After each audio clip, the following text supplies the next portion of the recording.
श्यामानी maths classes में आपका हार्दिक स्वागत है। प्रिय विद्यार्थियों, आप सभी से अनुरोध है कि वीडियो को पूरा देखें। यदि मेरा प्रयास आपको अच्छा लगे तो लाइक करें, शेयर करें, सब्सक्राइब करें, जिससे मेरे आने वाले सभी वीडियो आपको शीघ्रता से मिल सकें। प्रिय विद्यार्थियों, आज मैं लेकर के आया हूँ साझेदारी पार्टनरशिप पार्ट 1। इसके अंतर्गत मैं बताऊंगा बेसिक कंसेप्ट एवं प्रतियोगी परीक्षाओं में पूछे जाने वाले संभावित प्रश्न। तो चलते हैं हम बेसिक कंसेप्ट की ओर। साझेदारी पार्टनरशिप क्या होता है? व्यापार को चलाने के लिए जब दो या दो से अधिक व्यक्ति किसी शर्त के अनुसार व्यापार से जुड़ते हैं तो इस प्रकार की व्यवस्था को साझेदारी कहते हैं। इसी तरह व्यापार में शामिल व्यक्तियों को साझेदार या पार्टनर्स कहते हैं और व्यापार को चलाने के लिए आवश्यक धन को पूंजी या कैपिटल कहते हैं। इसी तरह व्यापार में किए गए खर्चों को निकालकर जो धन शेष बचता है उसे शुद्ध लाभ कहते हैं। आशा है आप समझ गए होंगे। अब हम चलते हैं प्रतियोगी परीक्षाओं में पूछे जाने वाले संभावित प्रश्नों की ओर। जब भिन्न भिन्न पूंजी समान समय के लिए निवेशित हों एवं जब भिन्न भिन्न पूंजी भिन्न भिन्न समय के लिए निवेशित हो। जब भिन्न भिन्न पूंजी समान समय के लिए निवेशित हों तो क्वेश्चन नंबर 1 में ABC किसी कारोबार के लिए 47,000 अंशदान देते हैं। यदि A B से रुपया 7,000 अधिक और B C से 5,000 अधिक अंशदान देते हों तो कुल लाभ 9,400 में से B का क्या हिस्सा होगा? तो अब हम जो है सबसे पहले यहाँ लिख लेते हैं A B और C और मान लेते हैं C ने X रुपया लगाया।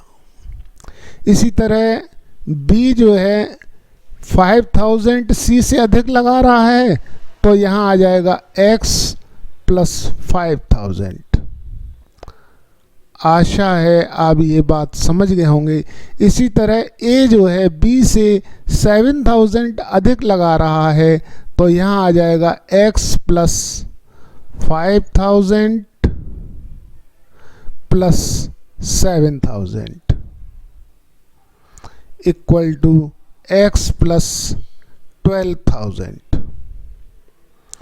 आशा है आप ये बात समझ गए होंगे। अब इन तीनों ने जितनी पूंजी लगाई है वो 47,000 के बराबर है। तो इन तीनों को हम जोड़ करके और 47,000 के बराबर रख देंगे तो यहाँ आ जाएगा X plus 12,000 plus X plus 5,000 plus X equal to 47,000। आशा है आप ये बात समझ गए होंगे। अब यहाँ आ जाएगा हमारा 3X इक्वल टू 47,000 माइनस इन दोनों को जोड़ करके हम इधर माइनस कर देंगे, आकर के हो जाएगा 17,000 और यहाँ X इक्वल टू आ जाएगा हमारा 30,000 डिवाइडेड बाई 3 इक्वल टू 10,000। आशा है आप ये बात समझ गए होंगे। अब हमें ज्ञात करना है इनका कुल लाभ 9,400 है तो B का हमें पार्ट याद करना है। X का मान निकालने के उपरांत अब हम ए बी सी द्वारा लगाई गई पूंजी का अनुपात ज्ञात कर सकते हैं। तो a ratio b ratio c equal to आ जाएगा, यहाँ x का मान जब हम 10,000 रख देंगे तो 12,000 जुड़ जाएगा, तो यहाँ आ जाएगा हमारा 22,000। इसी तरह b में यहाँ 10,000 रख देंगे तो यहाँ आ जाएगा हमारा 15,000। इसी तरह c यहाँ का मान रख देंगे तो यहाँ आ जाएगा हमारा 10,000। आशा है आप ये बात समझ गए होंगे। तो सॉल्व कर लेते हैं। तो यहाँ आ जाएगा 22, 15 और यहाँ आ जाएगा 10। ये रेशियो हमारा आ चुका है। अब हम इनका अनुपाती योग निकाल लेंगे। तो यहाँ आ जाएगा हमारा अनुपाती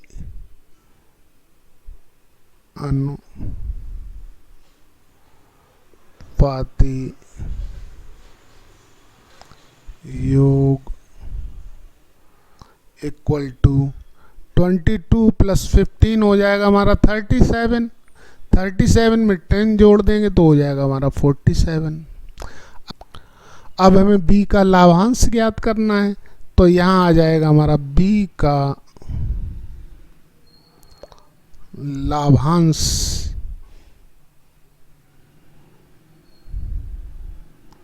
इक्वल टू, अब ये b हमारा बीच में है तो यहाँ आ जाएगा हमारा 15 और टोटल हो जाएगा हमारा 47 और मल्टीप्लाई कर देंगे, ये हमारा टोटल जो है लाभ हमें प्राप्त है 9,400। आशा है आप ये बात समझ गए होंगे। तो 47 बन जा 47, 47 2 जा हो जाएगा हमारा 94, तो ये 200 यहाँ आ गया। अब हम इसको 15 में 2 का मल्टीप्लाई करके यहाँ आ जाएगा हमारा 3,000, जो ऑप्शन सी के अनुसार है। आशा है आप ये बात समझ गए होंगे। चलते हैं नेक्स्ट प्रश्न की ओर। क्वेश्चन नंबर 2 में किसी व्यापार में ए और सी की पूंजियों में 2:1 का अनुपात है, जबकि ए और बी की पूंजियों में 3:2 का अनुपात है। यदि उनको रुपया 1,57,300 का लाभ होता है तो बी का हमारा कितना लाभ हुआ, ये हमें ज्ञात करना है। तो ऐसी स्थिति में सबसे पहले जो अब दिया हुआ है ए की लगाई गई पूंजी अपॉन सी की लगाई गई पूंजी 2:1 है। इसी तरह ए की लगाई गई पूंजी और बी की लगाई गई पूंजी का अनुपात हमारा दिया है 3/2। आशा है आप ये बात समझ गए होंगे। अब देख लीजिए, अब इनमें ए बी सी में मुझे अनुपाती संबंध स्थापित करना है। ऐसी स्थिति में यहाँ पर हम देख लीजिए, यहाँ भी ए है, यहाँ भी ए है और यहाँ है 2, यहाँ है 3। यदि हम इसमें 3 का मल्टीप्लाई कर दें और यहाँ पर 2 का मल्टीप्लाई कर दें तो यहाँ भी हो जाएगा 6 और यहाँ भी हो जाएगा 6, तो ये दोनों इक्वल हो जाएंगे। ऐसी स्थिति में यहाँ पर मुझे जो है 3 का मल्टीप्लाई करना होगा और यहाँ पर 2 का मल्टीप्लाई करना होगा ताकि इनके मान में कोई अंतर ना आए। इस तरह से ये हमारा संबंध स्थापित हो चुका है। A ratio b ratio c equal to, यहाँ हो जाएगा ए के स्थान पे 6 रेशियो बी के स्थान पे आ जाएगा 4, 2 2 या 4 है और सी के स्थान पे हो जाएगा 1 × 3 हो जाएगा यहाँ 3। आशा है आप ये बात समझ गए होंगे। अब इनमें अनुपाती संबंध स्थापित हो गया है। अब हम b का जो है मान निकाल सकते हैं। अनुपाती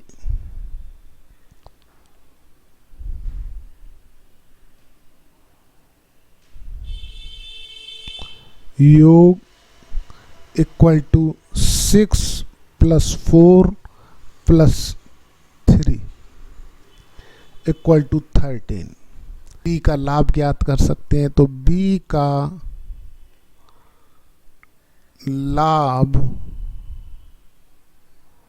इक्वल टू, बी हमारा बीच में है तो यहाँ आ जाएगा 4/13 मल्टीप्लाइड बाई 1,57,300। आशा है आप ये बात समझ गए होंगे। अब 13 से मल्टीप्लाई, 13 से ये कट जाएगा, 13 1 या 13 हो जाएगी 2, 13 2 या 26 आ जाएगी 1, 13 1 या 13, यहाँ आ जाएगा हमारा 12,100। और 12,100 में मल्टीप्लाई कर देंगे 4 का। अब यहाँ हमारा आ जाएगा 48,400, जो ऑप्शन बी के अनुसार है। आशा है आपको समझ में आ गया होगा। चलते हैं नेक्स्ट प्रश्न की ओर। अब हम आ गए हैं जब भिन्न भिन्न पूंजी भिन्न भिन्न समय के लिए निवेशित हों। तो क्वेश्चन नंबर 3 में ए और बी ने एक संयुक्त कंपनी शुरू की। ए का निवेश बी के निवेश का 3 गुना था। उनके निवेश की गई अवधि बी के निवेश की अवधि की दुगनी थी। अगर बी को लाभ के तौर पर 4,000 रुपये मिले तो उनके कुल लाभ कितने हैं, ये हमें ज्ञात करना है। अब इसके लिए सबसे पहले इस तरह के जब भी प्रश्न आए, इस तरह के प्रश्नों में सबसे पहले हम ए का लाभ अपॉन बी का लाभ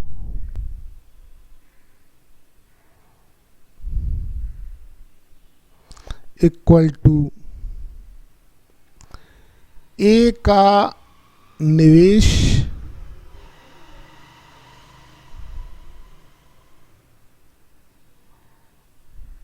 मल्टीप्लाइड बाई निवेश की अवधि, निवेश की अवधि।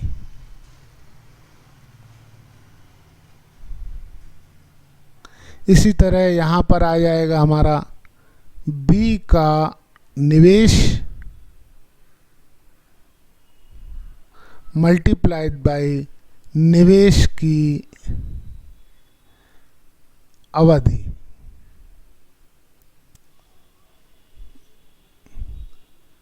ये हमें निकालना है। प्रश्नानुसार ए का निवेश बी के निवेश से 3 गुना है। तो ऐसी स्थिति में हम बी का निवेश ज्ञात कर लेते हैं। मान लीजिए बी का निवेश x है तो ए का निवेश आ जाएगा हमारा 3x। इसी तरह से हमारा बी का जो समय है, मान लीजिए ये t है, तो ए का निवेशित समय आ जाएगा हमारा 2t। तो ये मान हम इस फार्मूले में रख देंगे। तो यहाँ आ चुका है हमारा, यहाँ आ जाएगा हमारा ए का निवेश है हमारा 3x मल्टीप्लाइड बाई निवेश की अवधि हो जाएगी 2t, और यहाँ बी का निवेश है हमारा x मल्टीप्लाइड बाई अवधि है t। तो इस तरह से ये हमारी वैल्यू आ जाएगी 6।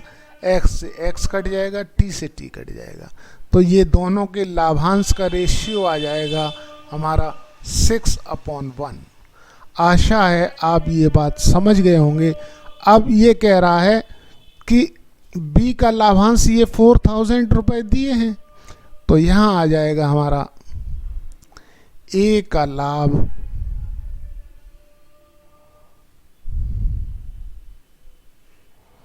अपॉन बी का लाभ, ये 4,000 रुपये हमारे दिए हुए हैं, इक्वल टू 6/1। तो यहाँ आ जाएगा ए का लाभ इक्वल टू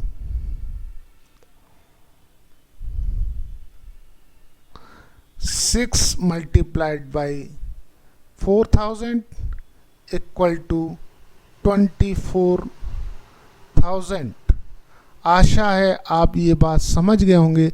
अब हमें ए का लाभ प्राप्त हो गया, अब हमें कुल लाभ ज्ञात करना है। तो कुल लाभ इक्वल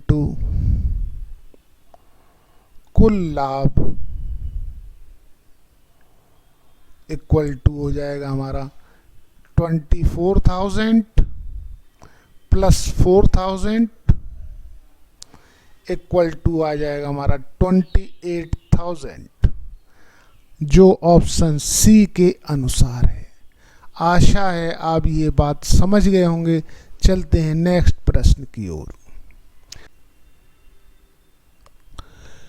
क्वेश्चन नंबर 4 में ए बी सी एक चारागाह किराए पर लेते हैं। ए उस पर 7 महीने तक 10 बैल चराता है, बी उस पर 5 महीने के लिए 12 बैल चराता है, इसी तरह सी उस पर 3 महीने के लिए 15 बैल चराता है। अगर चारागाह का किराया 175 रुपया हो तो सी को अपने हिस्से में कितना किराया देना होगा, ये हमें ज्ञात करना है। तो अब प्रश्नानुसार हम ए बी और सी के बीच में यदि अनुपातीय संबंध स्थापित कर लें तो इनकी जो किराया था उसको हम ज्ञात कर सकते हैं। ऐसी स्थिति में सबसे पहले ये हमारा 7 मंथ के लिए है और 10 बैल है का मल्टीप्लाई कर लेते हैं। इसी तरह यहाँ पर 5 मंथ के लिए है और 12 इसके जो है बैल हैं। इसी तरह यहाँ पर सी के लिए 3 महीने के लिए इसने 15 बैल जो है चराए हैं। ऐसी स्थिति में ये उन तीनों का रेशियो स्थापित हो गया। तो यहाँ पर देख लीजिए, यहाँ आ जाएगा 70, यहाँ आ जाएगा 60, यहाँ आ जाएगा 45। तो ये हमारा 5 से कैंसिल हो सकता है, तो यहाँ हो जाएगा हमारा 14, यहाँ आ जाएगा हमारा 5 1 जा 5, 5 2 जा 10, यहाँ आ जाएगा 9। तो ये हमारा जो है रेशियो स्थापित हो चुका है। तो अनुपाती योग आ गया हमारा, अनुपाती योग आ जाएगा हमारा 14 और 12 जोड़ देंगे तो आ जाएगा 26। 26 में हम 9 जोड़ देंगे तो आ जाएगा हमारा 35। ऐसी स्थिति में हमारा सी का हिस्सा